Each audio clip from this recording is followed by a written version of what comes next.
little too cold here to do that today. Right. It's pretty chilly here too. We've actually got snow. We never get snow out here. Yeah, we never get snow either here. Well, not in this part of California anyways. And you're down south? Yes. Just south of Los Angeles. Okay. Excellent. Well, thank you so much, Leslie, for joining me for the This Is Somebody conversation series. I'm super excited to talk to you because I just am so curious about alternative relationships, and I have been exploring mostly by reading and not experiential yet. You're gonna have to tell me what you've read. Mostly like what I'm mostly intrigued about is the level of honesty and transparency. And I really believe that that's a huge piece of what's missing in monogamous relationships, because a lot of people are in polyamorous relationship, but one person just doesn't know about it. Yeah, that's not consensual. Exactly. So I really love the level of open and honesty. And it's not to say that, the honest piece doesn't mean that feelings don't get hurt, but it means that there's space for it to be discussed. And I think that that's a really huge missing piece in monogamous relationships. And that's what makes me curious about it. I agree completely.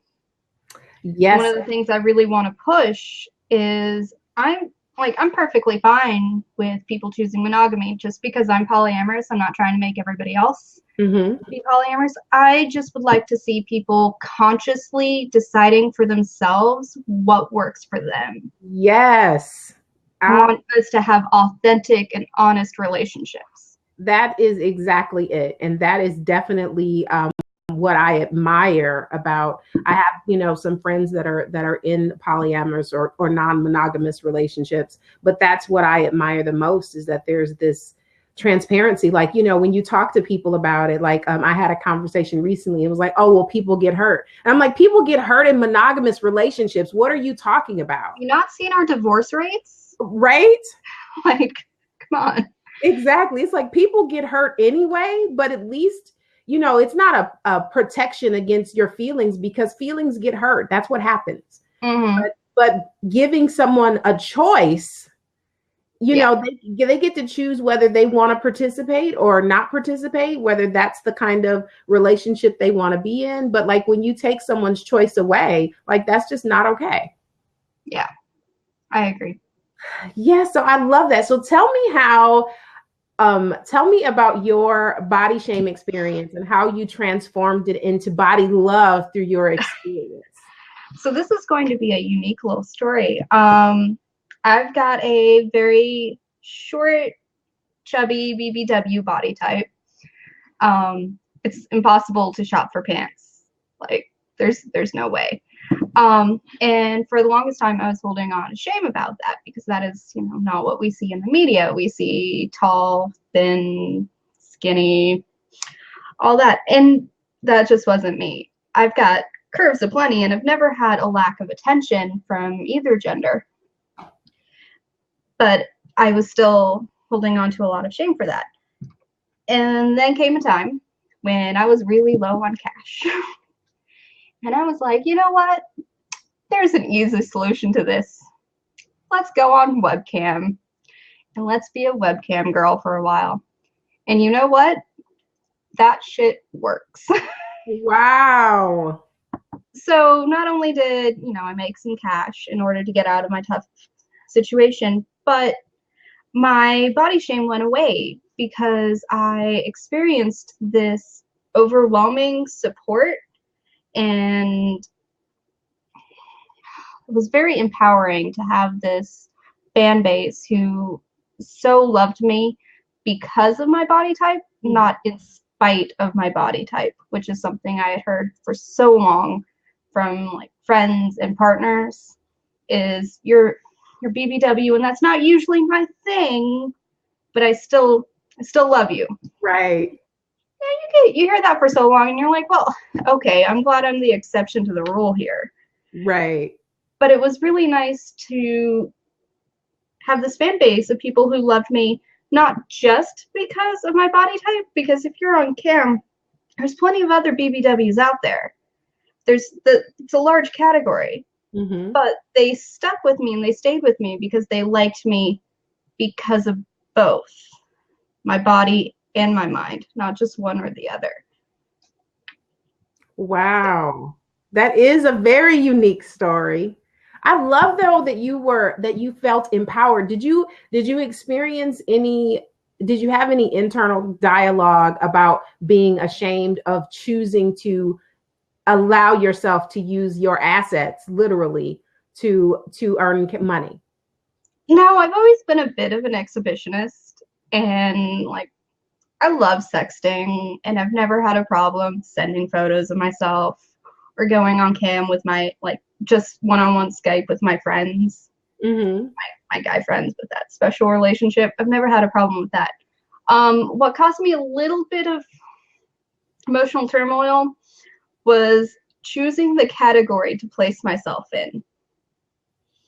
What did you choose? I chose BBW. I was really torn because you have like the rest of the categories where I'm also a femdom, I'm a professional dominatrix. So I was like, I could choose the femdom room, I could choose the feet, or I could choose any of this. But I knew I would get the most people in the BBW room, and it Mm-hmm. was a little hard just to be like, okay, fine, this is the one trait that they're going to search for me for. And once Mm-hmm. they find me, I can keep them. I was really torn between like BBW and chubby, and then the other rooms because it's like I'm not distinctly chubby and I'm not distinctly BBW. I'm like in between. Mm-hmm. Like Mm-hmm. when I go and shop at Cato, I'm not in the regular section or the plus size section. Like right. Yeah. So it was a little hard to be like, okay, yes, I'm going to own this. But Mm-hmm. once I did, it was so empowering. Wow. Well, I also love that you didn't take on any shame about your sexuality, because that's often a really huge part of, the body shame conversation is so often, well, sometimes people do one extreme or the other. Either they totally refrain from sex because they're so embarrassed, or they totally overdo it and have sex for all the wrong reasons because they're trying to mask the shame that they're feeling. So I love that you didn't have like this conversation about it being, immoral, and all of that patriarchal bullshit.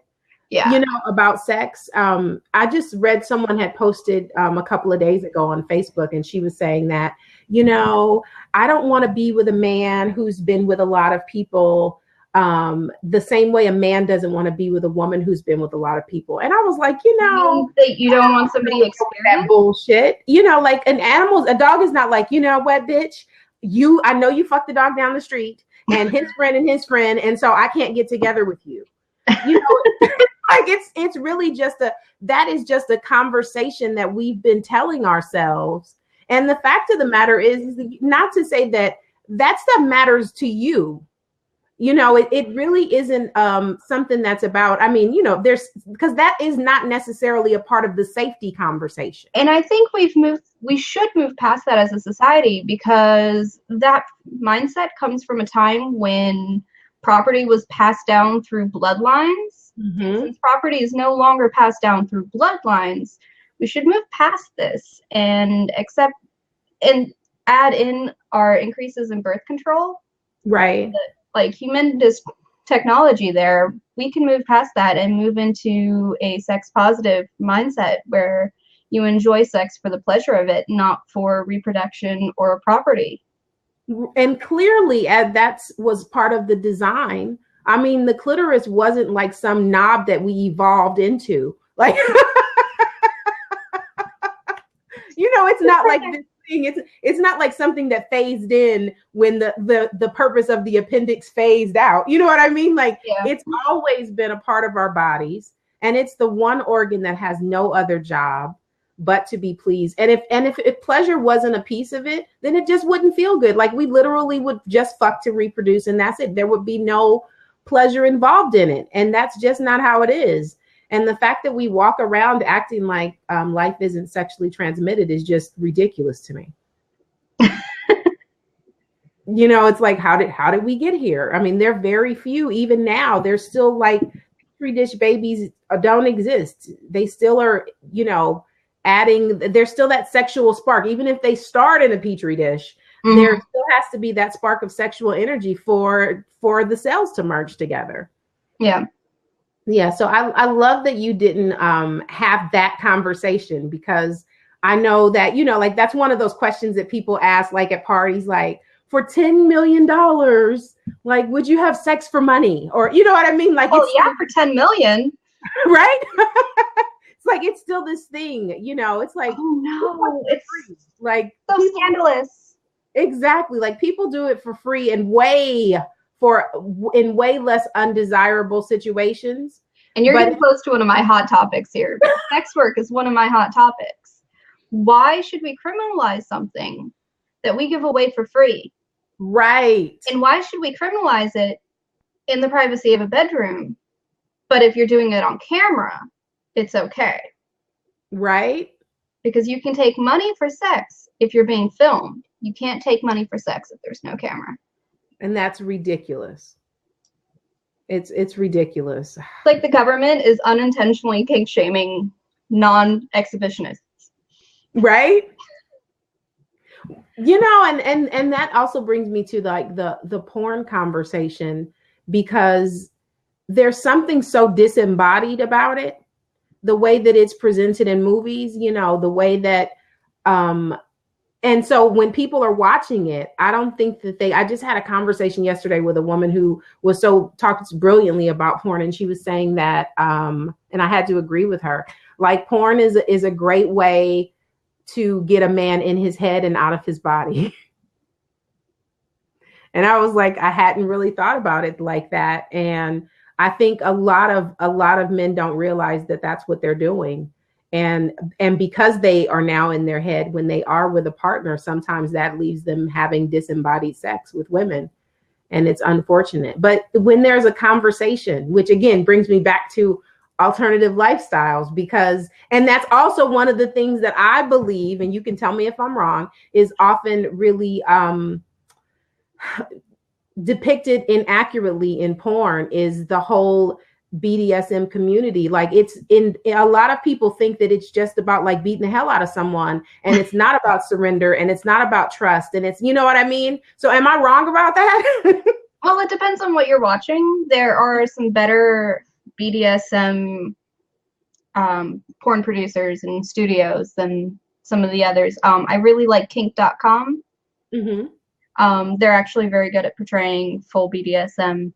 But yeah, for a lot of people, there is that emotional aspect to it with the surrender and choosing who to surrender to. There's a very spiritual aspect for some people. For some people, there's not. And it's not better one way or the other. For some people, they just want to get beat up. Beat the hell out of somebody. Consensually. But for some people, it is purely physical. And for others, there's a deep emotional bond. I wouldn't say it's one way or the other for everybody. Well, thank you for clearing that up for me. I think like I'm not like a huge porn watcher, but every time I've seen it, I'm always like it's just so detached. And I'm like, the people that I know that participate, that's not the experience they're having. And again, not to say that everyone is having like a whole spiritual thing or whatever, but it's not like, let me just punch you in the mouth and my dick gets hard. Like, you know? True. But I think we could say that for most porn. Most porn is very emotionally detached. It is created just to be a visual stimulation. Mm-hmm. There isn't supposed to be that emotional aspect. And that's the difference between doing it at home and seeing it on a screen. Exactly. That is a great thing to point out, because it is, even if you're recording your shit at home, it's still a different experience. Yeah, no, when you're recording your shit at home, if you want to record good stuff, you're doing it just to present the most visually appealing stimuli. Like, you're not doing it for that emotional connection. Turn off the camera for that, because it's not going to come across on camera. It's just not. Yeah. Look, now I have to sit with that. I'll have to explore that. I mean, just sit and think on that for a minute. Definitely. So in your experience in your work, does body shame come up a lot? It does a lot, and particularly I've seen it in the queer community. Tell me about that. Um, so there is a lot of body shaming in the queer community in just about every group. I've seen trans women get shamed because they don't pass, and trans men get shamed because they don't pass. I've seen femme lesbians and bisexuals get shamed, and I've actually been a victim of this, get shamed because we're not butch and we don't pass as being queer. We pass as being straight. I've seen very masculine men, gay men, get shamed for being bears and not twinks because they don't obviously come across as gay. So there's a lot of shaming in the queer community that isn't what you would immediately jump to as body shaming, because we have our own preset ideas of what we're supposed to look like within our specific roles. Wow. I hadn't even, I mean, I'm straight, so I haven't had any experience obviously with that. But I guess it's not surprising to me. It's sad, but I guess it's not surprising because it's kind of like those same dynamics happen in cultures every place. It's like we naturally decide to pick apart something. And I wonder what that's about, because it happens in race, it happens in community, it happens in neighborhoods. Yeah. You know, like I wonder what that, like as a human tendency, what that's about, because like we have this natural tendency to not unify, even when we're unified. I don't know. I'll have to sit and think on that one. I can only expect that it's a form of collectivism, and we want to create this one perfect image of what we want our collective to look like. And if you differ too much, statistically too much, from that one perfect identity, you're not a part of the collective anymore. And that's only what I can guess is where that stems from. Yeah, like I hadn't ever considered that. And in even like, you know, even my friends that are part of the queer community, it's not a conversation I've ever heard before. But I wish that I could be shocked, but I can't. You know, be shocked nowadays, right? Yeah, like I wish that was like surprising to me. That's awful though. And how, in your own experience, like how did you move through that? So, in university, I passed very much as straight, and I'm very, very far from straight. But I had a very traditional hair color, very traditional haircut. I didn't dress in rainbows all the time, so you couldn't look at me and be like, oh, look, she's gay, or she's bisexual. She's definitely not normal. So when I went out and I would try to find a girlfriend, that was a very difficult experience because I kept running into the statements of, oh, you're just doing it to please your boyfriend, or you're just experimenting. There's this college try idea where you try and you experiment, and you know, you're not actually going to end up being bisexual. If you didn't know it all along, you weren't. Like, well, but I've known it all along. Just because I'm not butch doesn't mean I'm not bisexual. And when I would go to the GLBT community and to their events, I got shamed because I wasn't butch. So I'm not, like, straight people don't think of me like, they assume I'm straight. Gay people won't talk to me because I'm not gay enough. So I'm in this awkward in-between femme stage. So I cut off my hair and I dyed it bright colors. That helped. It looks great, by the way. Like, I know I said it already, but I really like it. Thanks. This is a new one for me. I've never done this pixie cut look. My partner really wanted me to try it. So yeah, no, I like it. It's very becoming to the shape of your face. Thank you. Yeah, I like it a lot. It took me a day or two to get used to it. You know, it's interesting. Like I'm still like thinking about like the separation aspect. I think that, I think what I'm finding most interesting is that oftentimes, even in same-sex relationships, there's always, even if the person's not super butch or super femme, there's always a contrast in energy, and that's true in heterosexual relationships too. Even though sometimes the woman can actually embody more masculine than the man, but there's always this yin yang aspect. So that's why I think that I would like to believe that that's what you're sensing more, is that top and bottom, that dominant and submissive energy. No. What I feel like even like I said, even in straight relationships, like sometimes we have a tendency to, like, I can be very feminine, but I also have a strong masculine energy that can come up. Mm-hmm. And if the other person's masculine isn't strong, then my masculine gets stronger. Okay. And so like those two dynamics, I've seen that dynamic work in, whether it's same sex or opposite sex relationships. And most people don't see it. They just feel like a man is a man and a woman is a woman, but that's not necessarily true in terms of like the energy. So that's why I think that it's interesting that even in same sex relationships that it would be like a thing that you're not masculine, when the energy, not necessarily how you present in form, mm-hmm. but the energy, opposite energy is always present in every relationship. I've never really viewed it in form of energy, so I'll have to sit and think on that. Yeah, it's interesting. Like, I'll give an example of, I was a woman I was coaching, and she was very assertive in her life. She had her own business, and she was very take charge at work. And one of her complaints in her marriage was that she felt like her husband didn't step up enough.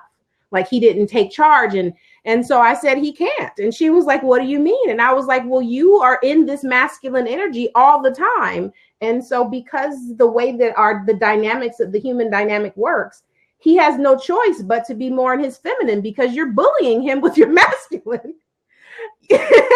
And she was like, I was like, if you could learn to tone that down when you get home, then he will naturally step into that unconsciously, like step into that place. But I was like, there's no room for it, because you are always embodying that masculine energy. Mm-hmm. Yeah, it's humans are just fascinating. Yeah, that's so curious to me, but not surprising. Yeah. Not surprising. I say go out and ask them about it.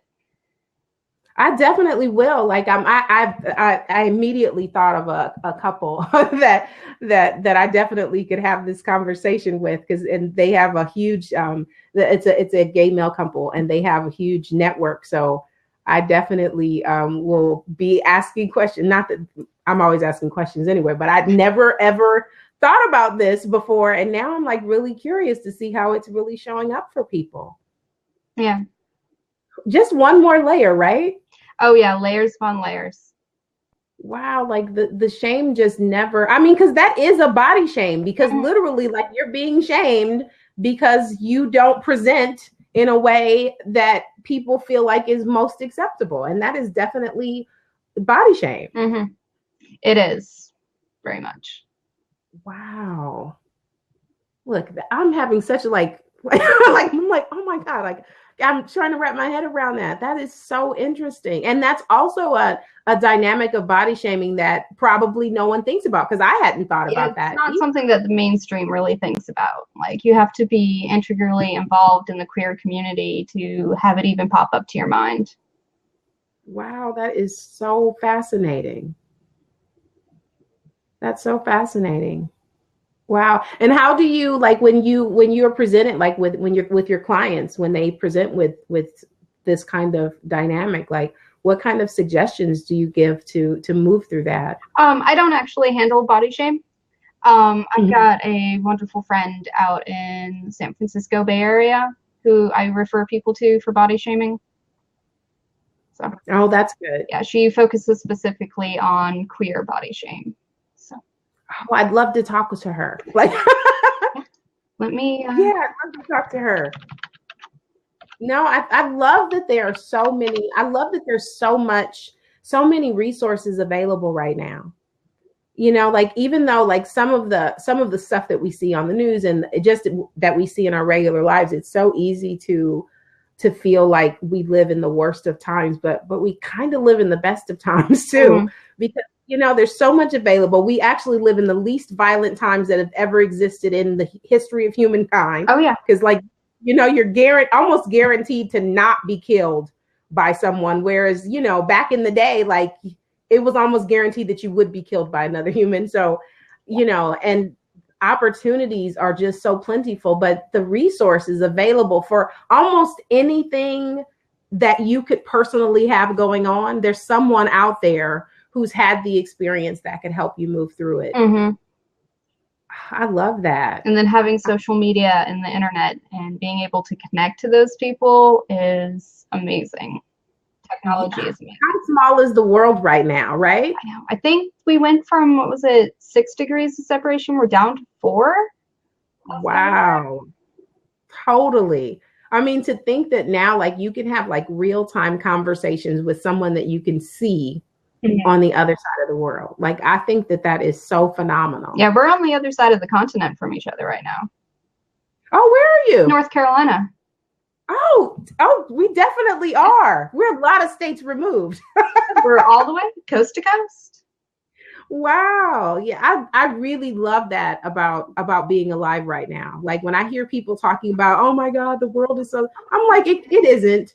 Like it's not really that terrible, actually. No, we're in the best of times. Absolutely. And I love that we can embrace that. But I do love how small the world feels. Because every time I talk to someone that's like not in my backyard, I'm still amazed by that. Like technology still fascinates the hell out of me because I'm like, I don't have any idea how it works and I don't really care. Like I just know when I push play or I hit dial or whatever, like stuff happens. And I love that. I love that. So tell me about your work. Tell me about your work and how you came to be in this place and how did you choose it? I mean, aside from you being interested personally, how did you decide like I could totally do this for work? It really wasn't much more than that. I'm an alternatives relationship coach. So I am a relationship coach who focuses on alternative relationships, the primary types being queer, BDSM, and non-monogamy.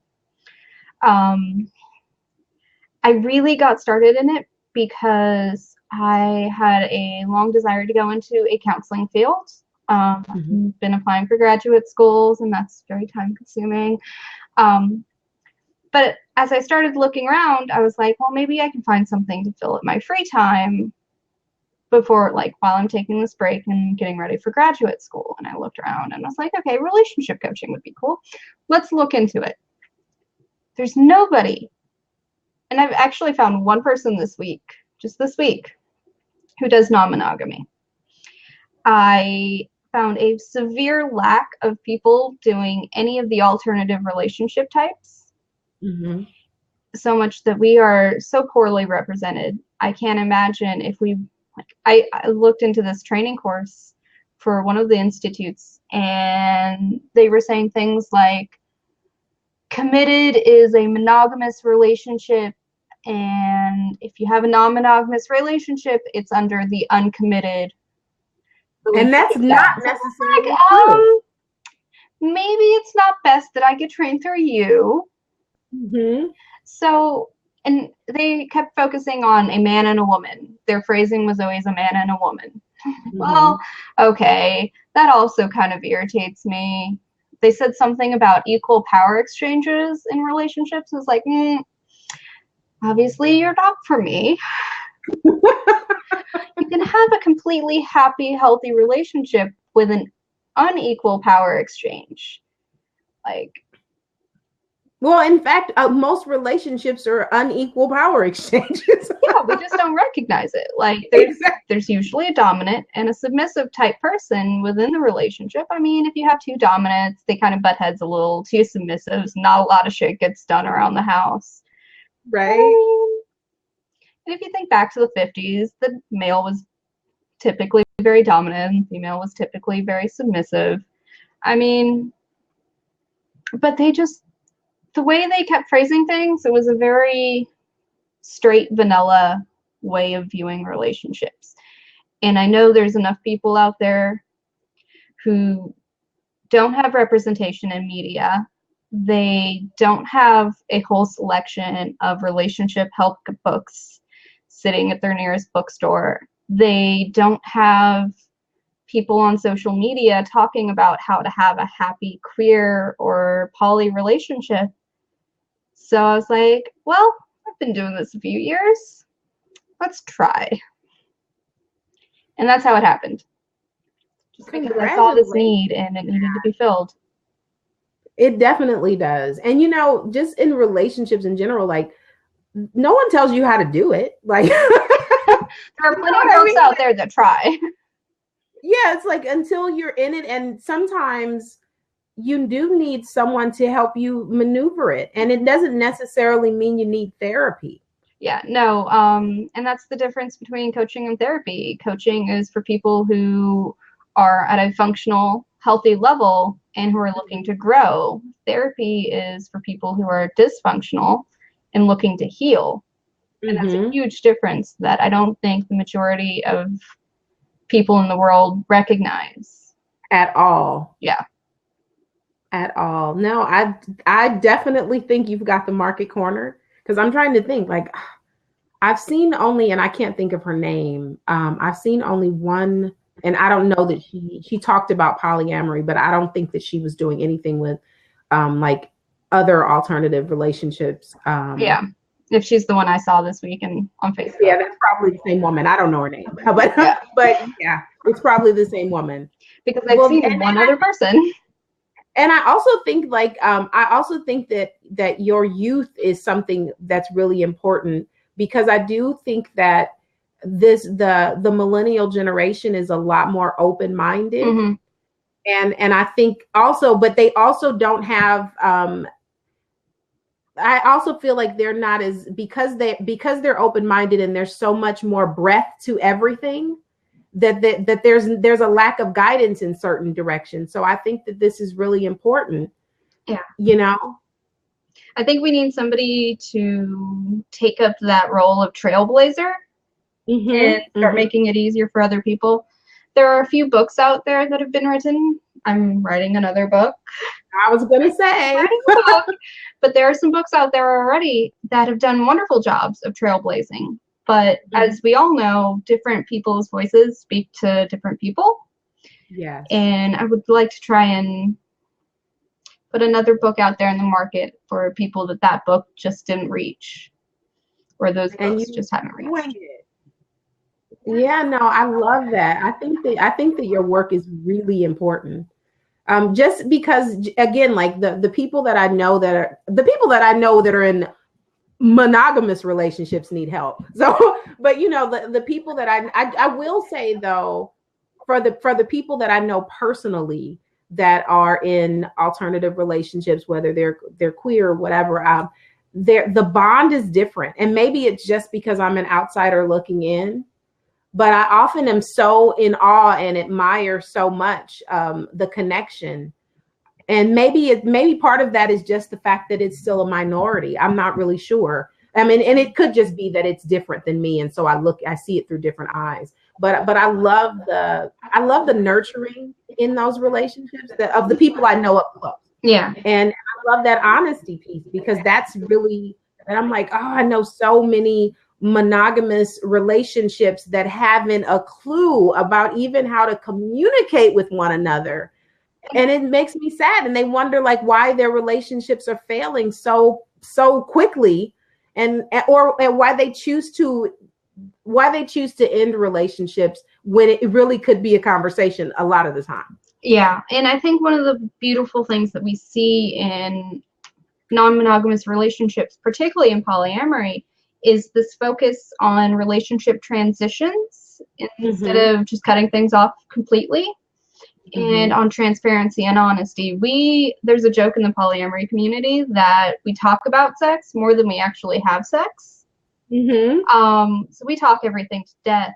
And I think that is something that the general mainstream monogamous community could take a leaf from and Absolutely.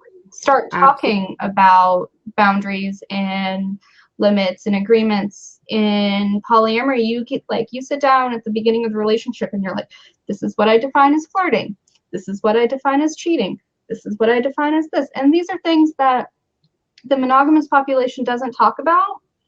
But they do, they need to, because those things they exist in all relationships. They do, and this is the problem, because a monogamous person dating another monogamous person, if they've never talked about it, their definition of cheating may be different.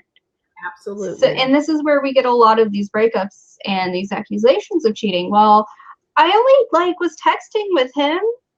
I only just sent him a picture of my tits. How is that cheating? I do that with my girlfriends all the time. Exactly. But for the other person, that may be a clear-cut boundary, but it just had never been conveyed.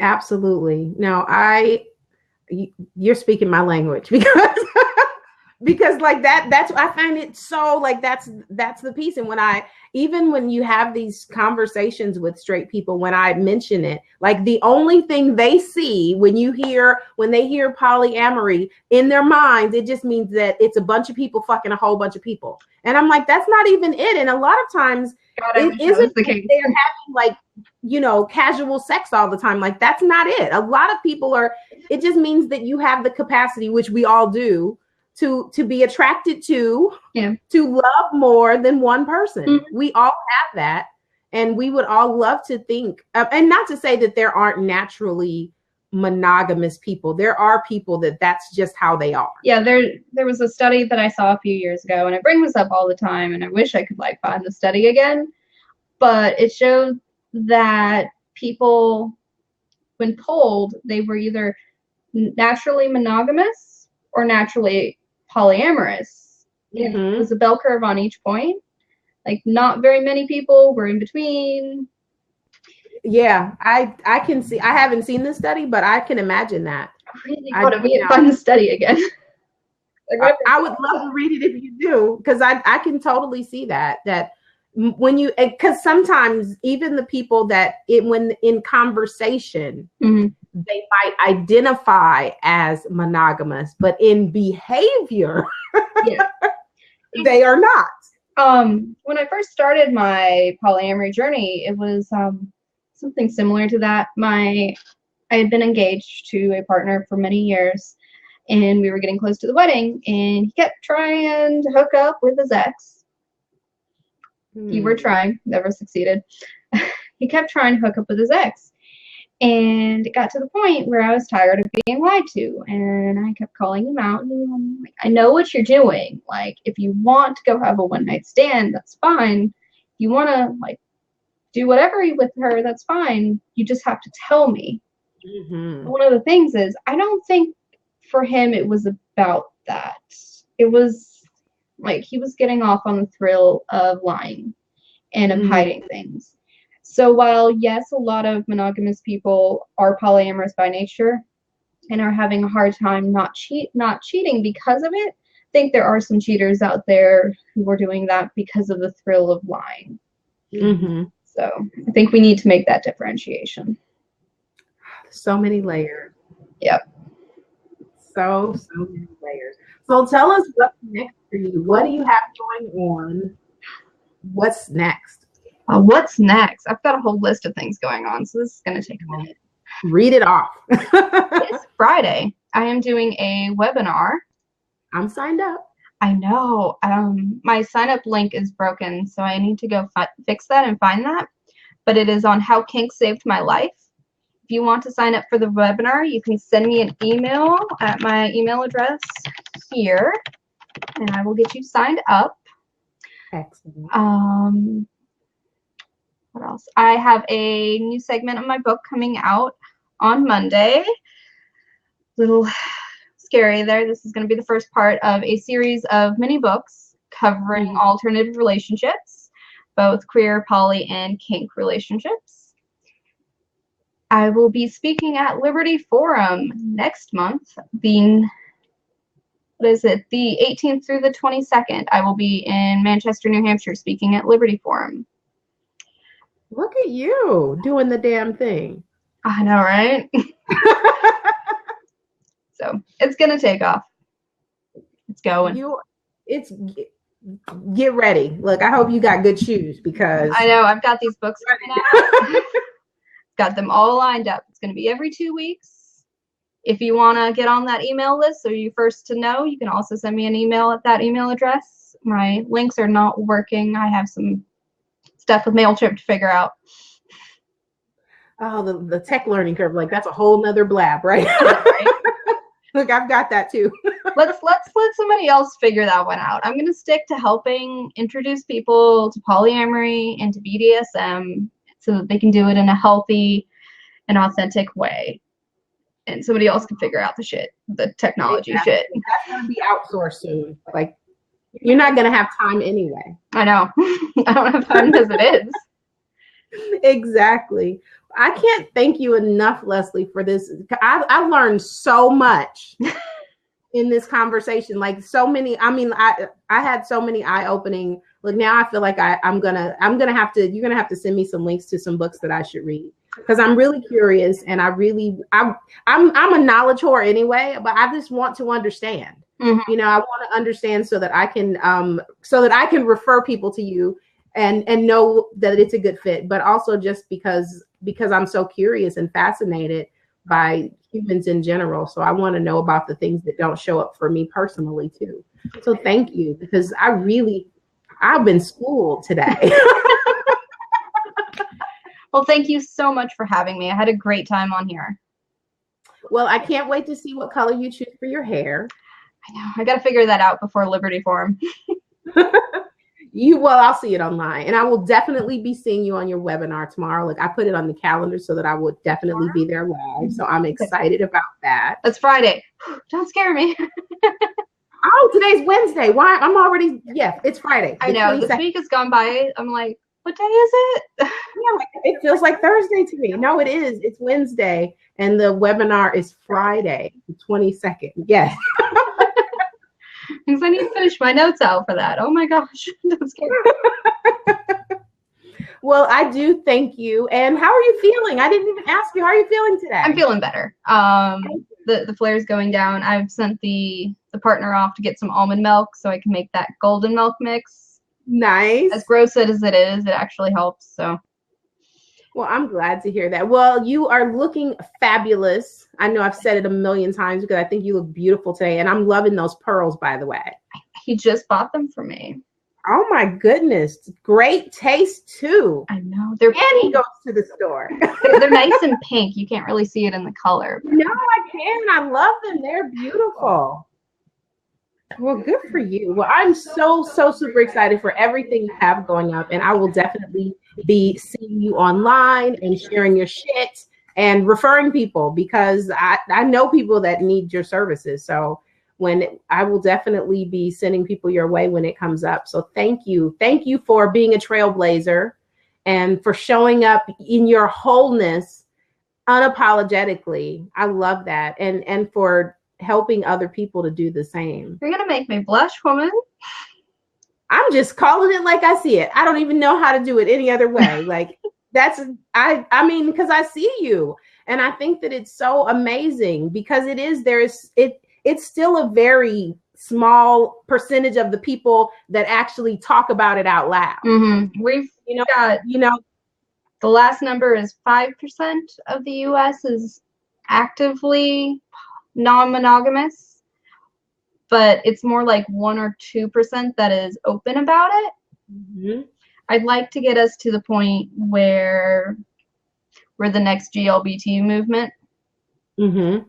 I think it's coming. I think just that honesty piece is going to ripple out. And I really do think that by showing up in these relationships and being so transparent, it's almost going to be like by osmosis because there are people like I'm straight, like, and that's the reason that I even know about it is because I'm so, intoxicated by the level of honesty and transparency. So I think that alone is going to nourish people even if it's by default. I hope so. That's yeah, I definitely see it. And that's been my experience. Like that's definitely been my experiences. I just am just so in awe of the level of honesty, because I think that that's so very important. It's important in our romantic relationships, in our friendships, because those same dynamics of not talking about things happen in friendships too. Oh yeah. No, it's a human trait to avoid conflict. And it's a human trait to think that other people, we're not actively thinking, we assume that we've said everything we need to say and that they automatically know it. Mm-hmm. But unless you talk about expectations, nobody else is going to be under obligation. Absolutely. I love that. You are brilliant, my dear. Thank you so much. Thank you. Thank you. Thank you. Thank you. Well, I am so grateful to you, and I can't wait to see you on Friday. Yes. Yes, and thank you all for joining us. This has been such a great conversation, and I will definitely be putting the link up on YouTube so that everyone can be fulfilled as I am, because I know I'm not going to be the only person to get schooled on this video. So I'm going to leave my email or my website here in case anybody is interested in checking me out. You can find me at LesleePetersen.com. Excellent. And your social media channels are also your name, right? Yep.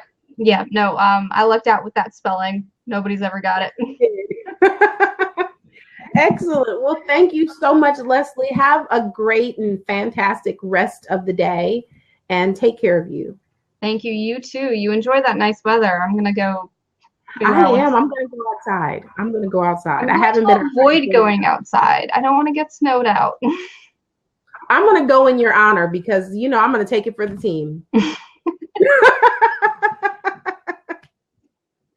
Well, I thank you so much, and I will see you online. Yep. Thank you. Thank you. Bye.